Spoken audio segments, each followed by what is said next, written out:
여러분, 선녀와 나무꾼의 이야기를 아십니까? 예.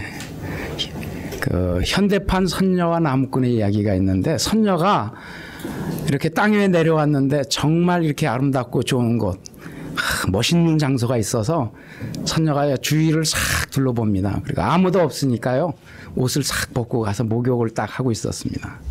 그런데 나무꾼이 그 깊은 속에 들어와 있다가 그냥 선녀가 목욕하는 것을 보게 됐어요. 그래서 이 나무꾼이 살금살금 몰래 뒤로 가서 선녀가 벗어놓은 옷, 그 바위 위에 옷을 벗어놨는데 그 옷을 나뭇가지를 가지고 살짝 들키지 않도록 살살 끄집어 당겼습니다. 먼저 옷을 챙겨야 안 날아갈 것이니까. 그래서 옷을 탁 챙겨가지고요, 그 옷을 그 나무꾼이 탁 품에 탁 안는 순간에 그냥 나무꾼이 하늘로 쫙 올라갔답니다.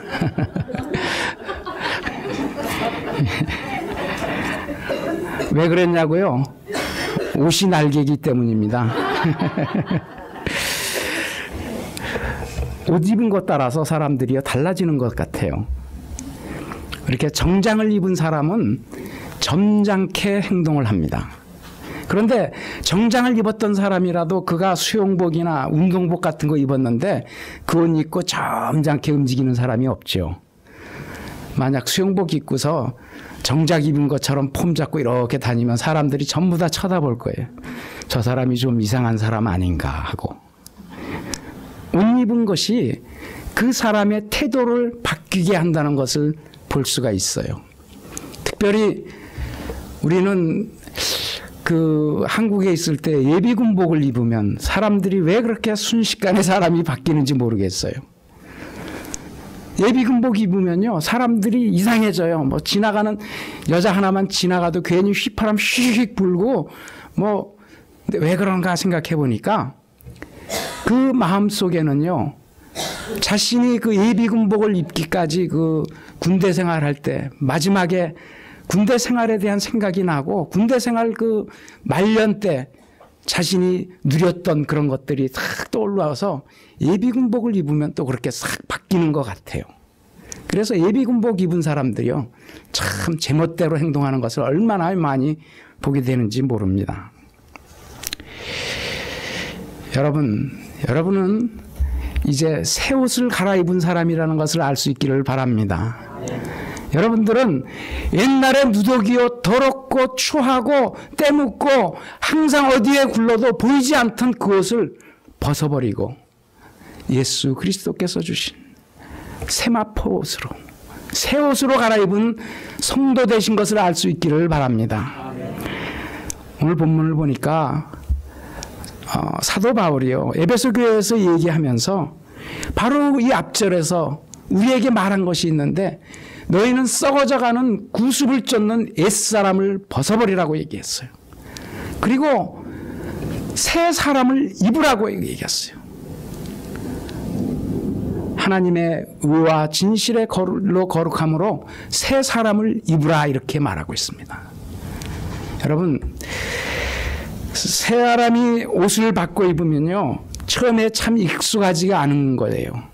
전혀 다른 옷을 입었을 때 그 옷이 좀 어색하고 익숙해지는 시간들이 필요한 것처럼 우리가 옷을 바꿔 입어도 그런데 오늘 본문을 보니까요, 우리는 새 사람으로 바꿔 입으라고 얘기하고 있어요.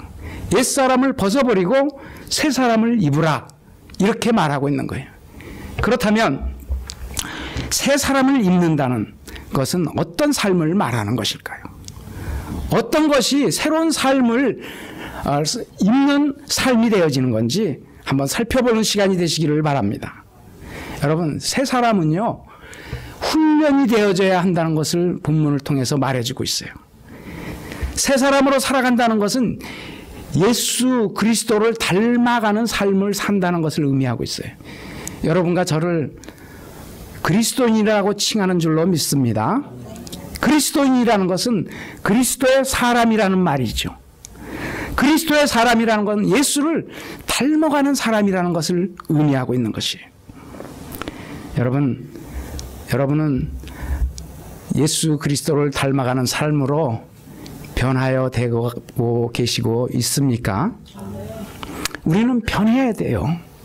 변화되는 삶을 살아나가야 된다는 것을 말하고 있어요. 먼저 변화해야 할 것이 있는데요. 제일 첫째 우리에게 말하는 것은 말을 변화시키라고 얘기하고 있습니다. 새 사람을 입은 사람은 말이 변화해야 될 줄로 믿습니다. 4장 25절이 이렇게 얘기해요. 그런지 거짓을 버리고 각각 그 이웃으로 더불어 참된 것을 말하라. 이는 우리가 서로 지체가 됨이니라. 거짓을 버리고 참된 것을 말하라고 얘기하고 있어요. 여러분, 우리의 옛사람은 거짓된 것을 말하던 사람이라는 것을 기억할 수 있기를 바랍니다. 우리는 사탄에게 불어 사로잡혀 있던 사람들이에요. 사탄이 원하는 대로 세상 풍조 따라 살던 사람들이고 거짓의 아비에 휘하에 있던 사람들이기 때문에 우리가 말하는 것은 거짓을 너무도 쉽게 말했던 습관이 우리 속에 있다는 것을 기억할 수 있기를 바랍니다. 그리고 새 사람이 되는 사람은 그 버릇을 벗어버리라고 얘기하는 거예요. 새 사람이 입으려면 새로운 말 하라고 얘기하는 거예요. 그래서 제가 보니까요, 사실 그리스도인들 중에서 참 힘들고 어려운 거, 바꾸기 힘든 게 말하는 습관이 아닌가 싶어요. 자기 평소에 말하던 습관, 그대로 말하려는 것이 우리 속에 얼마나 많은지 모릅니다. 여러분, 우리의 말하는 습관이 어떤 습관이었는지 아십니까? 우리는요, 쉽게 남을 비판하는 사람들이었어요. 비평하기에 앞서는 사람들이었고 불만과 불평을 먼저 하는 사람들이었어요. 남이 좋은 것을 하더라도 그 중에서 약한 점, 나쁜 점을 찾아내서 그 점을 끌어내는 사람들이었다는 것을 기억하시기 바랍니다. 왜 그렇죠? 세상 사람 사는 방법이 그랬기 때문에 그래요. 그것이 세상 사람들이 가르쳐준 방식이었어요. 우리의 말 속에는 그런 것들이 담겨져 있다는 것을 알 수 있어야 합니다.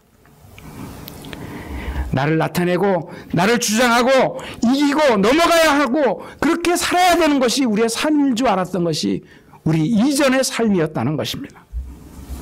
그런데 오늘 본문 보니까 우리는 은혜를 입은 자라는 거예요. 여러분과 저는 성도가 되어진 줄로 믿으시기를 바랍니다. 여러분과 저는 교회가 되어진 것을 믿으시기를 바랍니다. 에베소 교회에 말하고 있는 것, 계속 얘기하고 있는 건 너희는 성도요 교회라는 것이에요. 너희가 교회로 예수 그리스도를 머리로 한 몸이 되어서 지체가 되어져서 연결되어서 한 몸이 되었으면 너의 말하는 습관을 바꾸라고 지금 말하고 있습니다. 여러분, 이전에 쓰던 말 그대로 쓰지 마십시오. 왜요? 그 말은 더러운 말이라고 말하고 있습니다. 예수권에서 나오는 말은 더러운 말이라는 거예요. 그런 말은 입 밖에도 내지 말라고 지금 말하고 있어요. 29절이 얘기합니다. 무릇 더러운 말은 너희 입 밖에도 내지 말고 오직 덕을 세우는데 소용되는 대로 선한 말을 하여 듣는 자들에게 은혜를 끼치게 하라. 믿는 자의 말로 우리의 말이 바뀌어야 될 줄로 믿습니다. 세속적이고 정욕적이고 이생의 자랑을 하던 그런 말들을 우리가 이제는 바꿔야 하는 것이에요. 더러운 말은 흉내도 내지 말고 입 밖에도 내지 말라고 얘기하고 있어요. 여러분, 왜 그러냐면요, 우리 말하는 것이 우리의 생각을 나타내고 그 말에 권세가 있어요. 말하는 대로 따라가게 되어 있습니다. 그래서 우리의 말하는 것이 예수 그리스도 안에서 새롭게 바뀌어지라고 지금 요구하고 있는 것입니다. 여러분, 세상에서 쓰던 용어 교회 들어와서는 쓰면 안 된다는 거예요. 우리는 주 안에서 형제요 자매된 자로, 주 안에서 직분 맡은 자들로 그렇게 서로 불러질 수 있기를 바랍니다. 덕을 세우는 말, 선한 말, 들어서 은혜 끼치는 말을 하라고 얘기하는 거예요. 여러분, 우리는 서로가 할 수 있다라고, 해봅시다, 좋은 생각입니다, 이런 말을 할 수 있어야 돼요. 악한 말, 허는 말, 불평의 말을 하지 말라고 얘기하고 있습니다. 어떤 것이 더러운 말입니까? 4장 31절에 이렇게 말합니다. 너희는 모든 악독과 노함과 분맹과 떠드는 것과 해방하는 것을 모든 악의와 함께 버리고 말합니다. 악독과 노함, 분냉과 떠드는 것, 해방하는 것을 악의와 함께 버리라고 말하는 거예요. 여러분, 악의를 가진 말을 하지 말라는 것입니다. 악의를 가진 말이 무엇입니까? 그 말은 처음에는 그럴듯한데 그 말을 듣고 있다 보면은 누군가 불평하고 누군가 비평하고 누군가를 비난하는 말은 악의를 가진 말이라는 거예요. 노하고 분을 담고 하는 말은 그와 같은 말을 듣고 있으면요, 다른 사람, 듣는 사람에게 부담을 주고 마음을 무겁게 하는 게 만드는 것이에요. 여러분, 떠들어대는 것, 남의 상처와 남의 아픔이 있고 남의 잘못이 있을 때 그 잘못을 덮어주고 보다듬어주고 말없이 조용히 입을 닫아주는 것이 필요하다는 것을 말하고 있습니다. 여러분, 교회의 일이 되어지는 것, 우리에 맡겨진 일들이 되어지는 것은요, 선한 말, 긍정적인 말을 할 때 서로 힘을 받고 그 일이 잘 되게 되어질 줄로 믿습니다. 교회 일뿐이 아니라 선교의 일이 그렇습니다. 셀의 일이 그렇고요, 우리 가정의 일도 그렇습니다. 누군가가 자녀들이 좋은 말 했을 때 북돋아 주십시오. 그걸 꺾지 마시고 될 수 있으면 들어주시고 그 말을 받아주시는 그와 같은 말을 할 수 있기를 바랍니다. 여러분, 악의를 가지고 남을 비틀어서 말하는 것 버리십시오. 옛습관이라고 말하고 있는 것입니다. 여러분, 말에 변화가 있도록 은혜에 끼치는 말을 하도록 우리가 서로가 세워주고 긍휼히 여기고 위로하고 서로를 세우는 말을 할 수 있도록 훈련하시는 여러분과 제가 되기를 바랍니다. 그 다음에 그리스도인으로서 훈련되어야 될 것은요, 노를 다스리는 것입니다. 여러분, 노를 다스린다는 것은 감정을 다스린다는 것을 말하고 있어요. 사실 우리의 감정이라는 것은 쉽게 다스려지는 것이 아닙니다. 그런데 오늘 본문 26절과 27절이 이렇게 얘기합니다. 분을 내어도 죄를 품지 말며 해가 지도록 분을 품지 말고 마귀로 틈을 타지 못하게 하라. 분노라는 것, 여러분, 될 수 있으면 우리가 화를 내지 않도록 노력해야 됩니다. 노를 바라면요, 그 노에 우리가 사로잡히기가 쉽기 때문에 그렇습니다. 그런데 이 감정이라는 것은요, 우리가 예수 믿고 나서도 그대로 그냥 감정이 컨트롤되어질 수 있는 것이 아니라는 것을 우리는 인정해야 돼요. 될 수 있으면 우리가 노를 바라지 않아야 되겠지만은 믿는 사람도 노를 바라게 되어 있습니다. 어떨 때 감정이 컨트롤되지 않고 노가 나올 수 있다는 것을 말하는 거예요. 여러분, 그러면 똑같이 노를 바라면은 믿는 사람이나 믿지 않는 사람이나 무엇이 다른 것입니까? 여러분, 다른 점은요, 노를 바라고 믿지 않는 자는 노를 바라면요, 그 노를 따라서 그것을 따라서 죄를 짓게 되어진다는 거예요. 그리고 그 노를 마음에 품는 거예요. 그리고 그 노로 인하여 그것을 자신의 그 삶에 그 바뀌어지는 모습을 보여주는 것이 믿지 않는 자들이에요. 그러나 믿는 자들이라면 이제는 노가 발하였을지라도 그 노를 가지고 죄를 짓지 말라고 얘기하고 있는 거예요. 그 노를 품지 말라고 얘기하고 있는 거예요. 여러분, 노를 바라는 것과 노를 품는 것은 별개의 문제라는 것을 기억할 수 있기를 바랍니다. 노를 품는 것은요, 자신의 의지로 그것을 다시 한번 품 안에 집어넣는 것을 말하는 거예요. 우리가 많이 듣는 예화 중에 이런 예화가 있어요. 새들이 머리 위로 날아다니게 하는 것은요, 누구도 막을 수 없다는 것이에요. 그러나 그 새가 내 머리에 둥지를 틀고 거기에 알을 품고 부화시키는 것은요, 우리가 막아야 된다는 것이에요. 무슨 얘기입니까? 악한 생각, 나쁜 생각들이 우리 속에 지나가고 우리 생각한 게 품어지는 것은, 노를 바라는 것은 우리가 어찌할 수 없지만은 그 노를 품는다는 것은 새로운 자신의 의지를 갖고 그 일을 행하고 있다는 것을 우리에게 지적하고 있는 것입니다. 여러분, 노를 품으면 어떤 일이 일어납니까?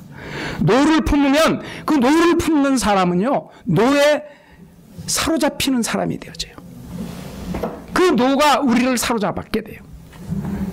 그러면 여러분 어떤 일이 일어납니까? 그 노를 푸는 것에 모든 초점이 맞춰지게 되어 있어요. 내가 어떻게든지 어떤 수단과 어떤 방법을 가리지 아니하고 내가 이 원수를 갚아야지, 이 노를 풀어야지 하는 생각만이 지배하게 되는 거예요. 여러분 그렇게 될 때 어떻게 됩니까? 그렇게 될 때 사람이 미워집니다. 그 사람을 보기 싫어집니다. 눈앞에 봐도 못 본 척하고 안 본 척하고 무시하고 지나가는 삶이 돼요. 하나님께서 하나 되게 하신 것, 예수 그리스도께서 한 몸으로 이루어진 교회 안에 이와 같은 일이 일어난다는 것은 하나님께 보기에 죄가 되어진다는 것을 말씀하고 있습니다. 여러분, 분을 품지 마십시오. 여러분, 분을 품으면은 반드시 사탄이 틈을 타게 되어 있는 거예요. 분을 품으면 그때 사탄이 틈을 타서 우리를 이끌고 가게 되어 있다는 것을 기억할 수 있기를 바랍니다. 여러분, 그러므로 그 분을 가지고요, 오랫동안 품지 말라고 얘기하고 있어요. 해가 지도록 분을 품지 말라라고 얘기하고 있어요. 여러분, 그래서 우리가 분이 생겼거든 잠자기 전에 예수 그리스도 십자가 아래 내려놓는 습관을 연습하시는 여러분과 제가 되기를 바랍니다. 그 노를 품고 잠을 자면요, 그것이 자신의 건강을 해치게 되는 거예요. 몸의 건강만이 아니라 영혼의 건강도 해치게 되어진다는 것을 기억할 수 있기를 바랍니다. 마귀가 틈타는 거예요. 그래서 마귀가 우리를 들고 시험하게 될 때 마귀에게 붙들려서 처음에는 이 일로 시작했어요. 분명히 정당한 것이었어요. 그것이 맞는 것이었어요. 그런데 노를 품어서 마귀가 우리의 틈을 타기 시작하면요, 그 문제는 어디로 간지도 몰라요. 단지 그 노를만 가지고 상대방을 대하는 거예요. 마귀가 기뻐하고 즐거워하는 일입니다. 진짜 본질적인 문제에서는 떠나버리고 이제는 그 노만 가지고 상대방을 대하는 어리석은 자가 되어지는 것이 사탄의 노름에 휩쓸리는 자가 되어진다는 것을 말하고 있습니다. 여러분, 우리가 노를 품지 아니하도록 십자가 밑에 나가서 기도하는 훈련이 여러분과 제가 되어지기를 축복합니다. 잠자기 전에 반드시 여러분 그 노를 풀고 주님의 십자가 앞에 내려놓는 훈련이 되어지는 여러분과 제가 되기를 바랍니다. 그리스도인이 훈련되어야 될 것은요, 행동을 바꿔야 된다라고 말하고 있습니다. 4장 28절이 얘기합니다. 도적질하는 자는 도적질하지 말고 돌이켜 빈궁한 자들에게 구제할 것이 있기 위하여 제 손으로 수고하여 선한 일을 하라. 도적질한다는 것은 자기 자신만을 위하는 것이에요. 내게 이익이 되면 무엇이든지 남의 것이라도 가져오는 것을 말하는 것이죠. 그러나 그리스도인들은 이와 같은 행위를 멈추라는 거예요. 오히려 자신이 손으로 수고하고 애써서 필요한 자들에게 그 물건을 공급하는 자가 되라고 말하는 거예요. 여러분, 이와 같은 삶을 사는 것이 새 삶을 사는 것이라고 말하고 있는 것입니다. 여러분, 구제할 것이 있기 위해서 내 손으로 수고하고 선한 일을 위하여 내 손으로 힘쓰는 여러분과 제가 되어질 수 있기를 바랍니다. 여러분, 새 사람을 입은 사람들은 이와 같이 우리의 내면의 감정을 잘 다스리고 말을 바꾸고 행동이 바뀌어지는 이 같은 일이 일어나야 할 줄로 믿습니다. 그것은 그냥 되어지는 것이 아니고 훈련되어져야 한다는 것을 말하고 있습니다. 여러분, 새 삶을 입은 자가 반드시 해야 될 일은 용서하는 것입니다. 4장 32절이 이렇게 말합니다. 서로 인자하게 하며 불쌍히 여기며 서로 용서하기를 하나님이 그리스도 안에서 너희를 용서하신 것과 같이 하라. 여러분, 용서하라고 말하고 있어요. 우리가 그리스도인으로 살고 있는데 그리스도인의 삶 중에서 가장 잘 안 되고 있는 것이 바로 용서의 삶이 아닌가 싶습니다. 그런데 말씀은 용서하라고 말하고 있는 거예요. 예수 믿고 나서는 용서하는 삶을 살라고 말하고 있어요. 여러분, 그런데 왜 용서하기가 힘듭니까? 왜 용서가 잘 안 될까요? 여러분, 그것은요, 용서하는 것은 아프기 때문에 그래요. 용서하는 것은요, 힘이 든 것은 용서하는 데는 용서하려는 그거에 마음에 상처가 있기 때문에 용서하기가 힘든 것입니다. 그 마음에 받은 상처가 있으니까 그 상처가 아프고 힘들고 어려운데 어떻게 용서하란 말입니까? 이런 말이 나오게 되는 것이죠. 여러분, 나에게 상처 입힌 사람 원망하게 되어 있어요. 나에게 상처 입힌 사람 가까이 할 수가 없는 것이에요. 그리고 피하게 되어져 있는 것입니다. 싫어하게 되죠. 심지어는 저주하는 마음이 그 속에 생겨지는 것입니다. 내가 마음속에 가지고 있는 이 상처를 그 누구도 모르는 것 같아요. 그래서 사람들이 쉽게 용서해.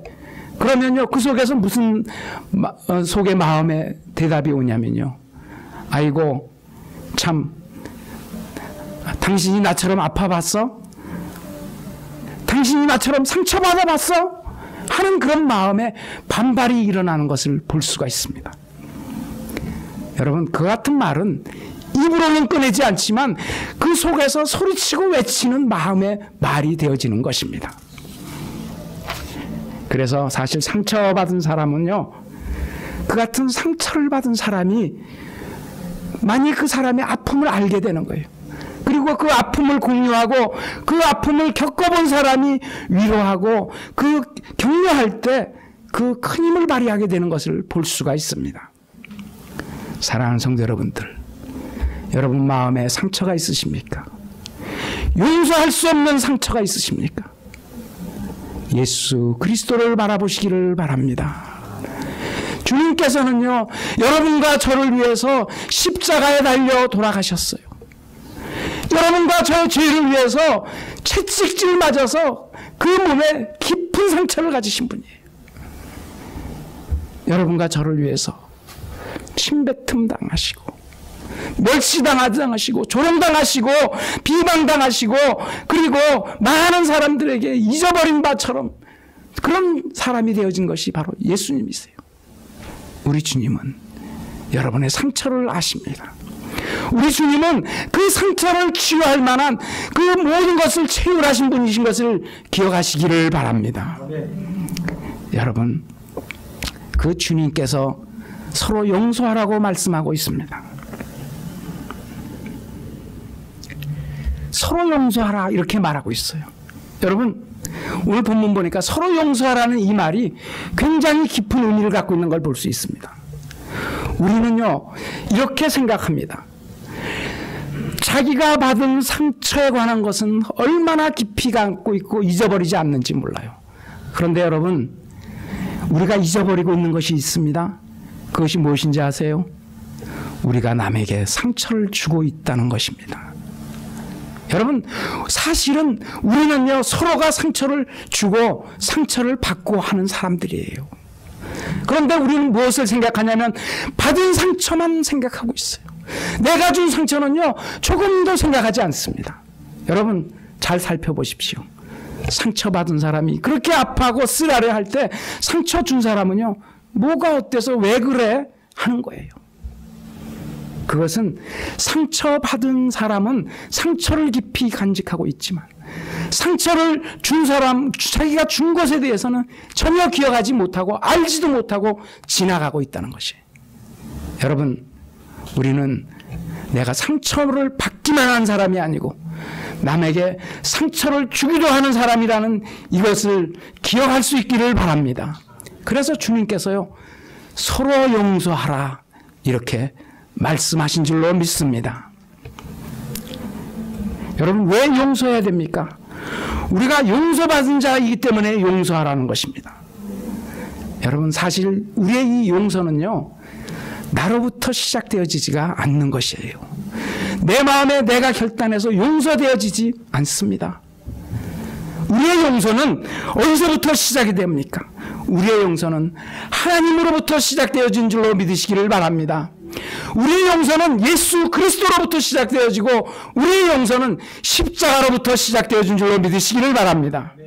여러분, 우리가 그 용서를 받은 사람들이기 때문에, 그리고 그 용서가 우리 가슴에 차고 넘치는 사람들이 그때 비로소 나에게 상처 준 사람을 용서할 수 있게 되는 것입니다.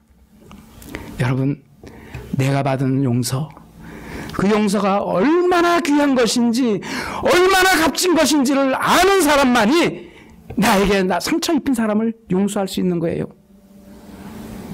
마태복음 보면은 1만 달란트를 빚진 자가 100달란트를 빚진 사람을 용서하지 못해요. 그때 그가 다시 옥에 갇히고 맙니다. 사랑하는 성도 여러분들, 자신의 용서받은 가치를 모르는 사람은 남을 용서하지 못하는 것입니다. 용서할 수 있기를 바랍니다. 용서하지 못하는 것은요, 자기 스스로를 가두는 것이에요. 미움과 증오 속에서 자신을 스스로 가둬놓고 있는 거예요. 그래서 주님께서 말씀하십니다. 용서는 한 번, 두 번 해서 되는 것이 아니다. 7번 하면 많이 하는 것이지만 그렇게 하는 것이 아니다. 7번 해도 다시 자신을 가두어 놓으면 그 용서는 완전한 것이 되지 않기 때문이에요. 그래서 용서는 1번씩 7번이라는 이 말은 수도 없이 얼마든지 하라고 말하는 것이에요. 왜 그렇습니까? 용서는 용서받는 자도 중요하지만 용서하는 자가 스스로 갇혀진 감옥에서 해방되어지기 때문인 줄로 믿습니다. 여러분, 용서할 때 내가 자유로워지는 것을 믿으시기를 바랍니다. 용서할 때 그리스도의 십자가가 우리의 삶 속에 드러나게 되는 것을 믿으시기를 바랍니다. 용서할 때 비로소 그리스도의 사랑이 우리의 삶을 통해서 드러나는 거예요. 여러분, 이 같은 삶을 산 사람을 저는 한번 소개시켜드리고 싶습니다. 바로 손양원 목사님이세요. 손양원 목사님은 여수 애양원이라는 곳에서 한센시스병, 지금 문둥병자들과 함께 목회하시던 분이에요. 정말 자신의 생명을 내던지고 목회하시던 그분이라면 하나님께서 그 삶을 지키시고 아름답게 하시고 보배롭게 하셔야 될 것인데, 그런데 그 두 아들이요, 죽는 그런 아픔을 겪습니다. 여러분, 예수 믿는 것 때문에 두 아들을 잃는 것이라면 여러분과 저는 어떻게 할까요? 우리의 삶은 정말 어떤 반응이 일어났을까요? 여러분, 그 삶 속에서 진정한 용서의 힘이 무엇인지를 보여주신 분이 바로 손영환 목사님입니다. 우리 손영환 목사님 동영상이 있는데 우리 한번 잠깐 같이 보도록 하겠습니다.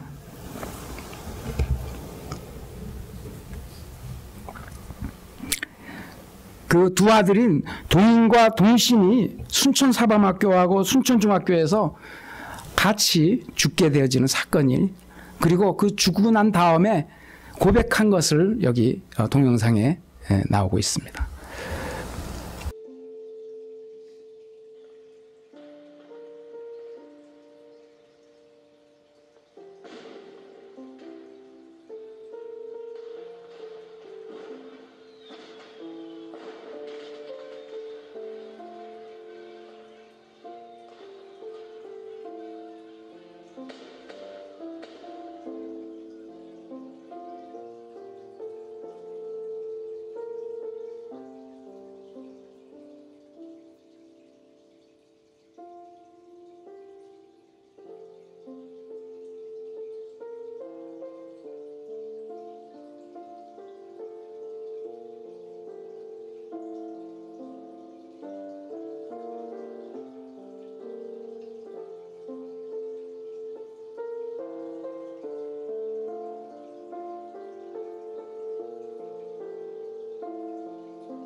예, 사랑하는 주님교회 성도 여러분들, 우리가 용서받은 자라는 것을 여러분은 믿으십니까? 여러분, 우리가 용서받은 것을 믿는다면 우리는요, 우리의 받은 용서가 얼마나 귀하고 값진 것인지를 아는 여러분과 제가 되기를 바랍니다.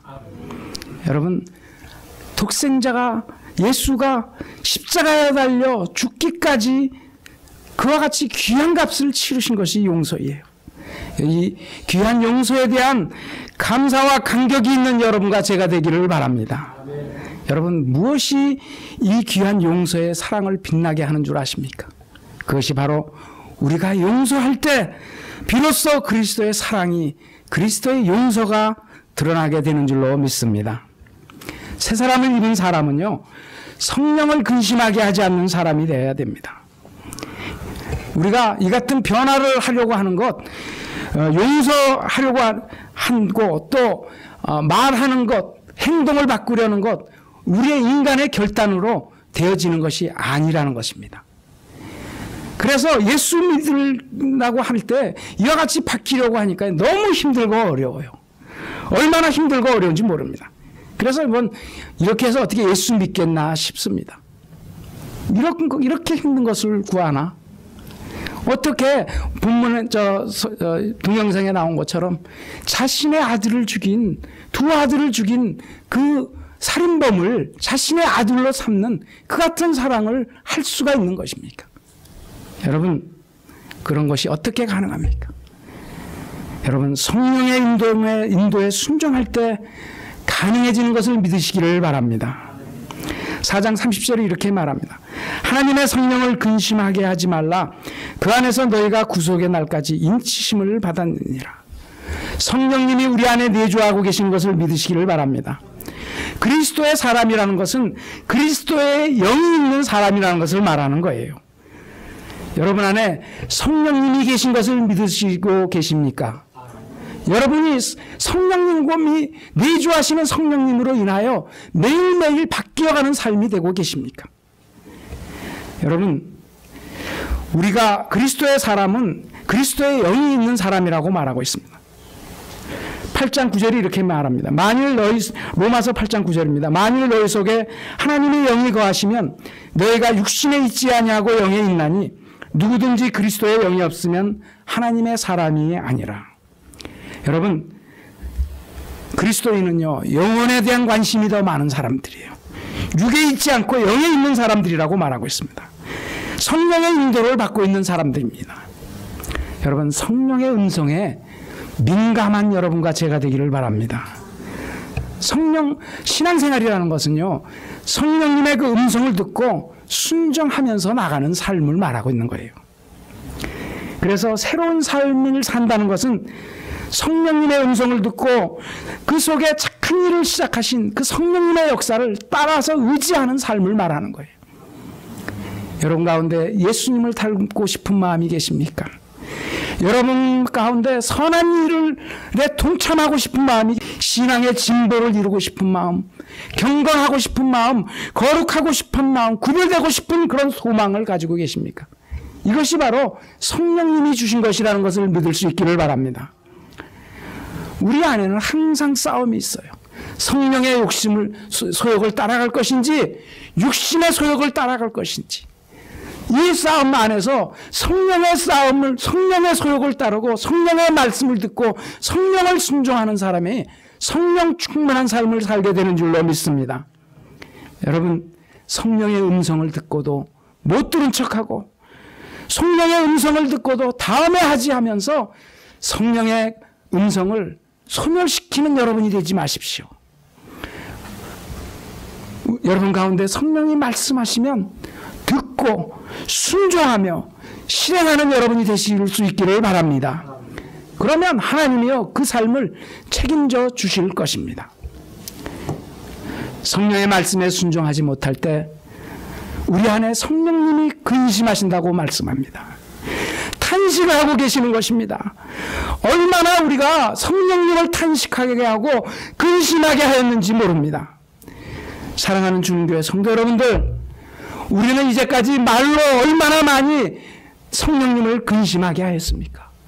얼마나 많이 우리의 마음에 품은 분으로 성령님을 근심하게 하였는지 모릅니다. 나를 위한 행동으로 성령님을 근심하게 하는 삶을 살아들었지 않았습니까? 용서하지는 못하는 마음으로 성령님을 근심하게 하였습니다. 사랑하는 성도 여러분, 이 시간에 이 성령님의 탄식을 듣는 시간이 될 수 있기를 바랍니다. 여러분과 제가 이 성령의 탄식을 듣고 성령의 신음하는 소리에 민감한 시간이 되어질 수 있기를 바랍니다. 사랑하는 성도 여러분들, 이 시간에 우리가 정말 우리 가운데 숨겨두었던 옛 습관의 잔재들, 썩어져가는 옛 습관들을 쫓아갔던 것들, 이 시간에 정말 주님 앞에 내어놓는 시간이 되어질 수 있기를 바랍니다. 우리의 숨겨져 있던 허물과 상처가 드러나는 시간이 되어질 수 있기를 바랍니다. 그래야 해서 성령님이 이 시간에 임재하시고 여러분의 상처를 만져주시는 시간이 되어질 수 있기를 바랍니다. 반드시 하나님께서 성령님이 함께 하시게 하셔서 그 성령님의 역사와 성령님의 치유하심이 여러분과 저를 변화시키고 새로운 삶으로 살아가게 하실 줄로 믿습니다. 사랑하는 주님교회 성도 여러분, 이 시간에 한번 우리 같이 통성으로 하나님 앞에 기도했으면 좋겠습니다.